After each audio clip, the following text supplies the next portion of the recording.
তারিখ 12টার পরে কোন জল্লাদের কত ক্ষমতা আর কার দিল্লির বাবা কাকে বাঁচাতে আসে আমি 4 তারিখ দেখব।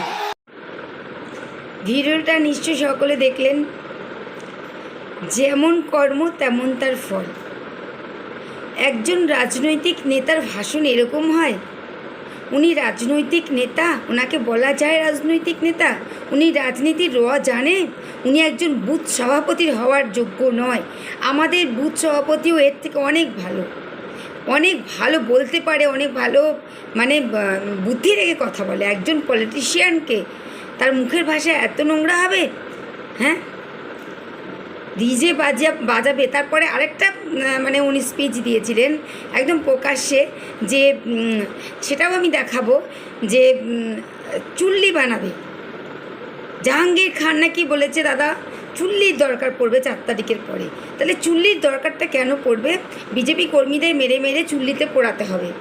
ভাবুন যে কত একটা মানে নরপিচাসের মতো কথাবার্তা।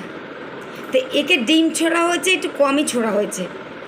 এর থেকে একটু বেশি হলে না, ট্রিটমেন্টটা এর থেকে একটু বেশি হলে ভালো হতো। অনেক কম ট্রিটমেন্ট হয়ে গেছে। তবে আগামী দিন আপনি তৈরি থাকুন। আপনার জন্য আছে জেলের ভাত। মামা বাড়ি আপনাকে যেতেই হবে। ওখানে গিয়ে আপনাকে আবারও আদর যত্ন করবে। এখানে একটু কম হয়েছে, ওখানে একটু বেশি হবে। কেমন? জয় শ্রীরাম। এমন জোরে বাজবে কান ঝালাফালা করে দেবো। তোমরা যে ভাষায় বোঝো বন্ধু, অভিষেক ব্যানার্জি সে ভাষায় জবাব দিতে জানে।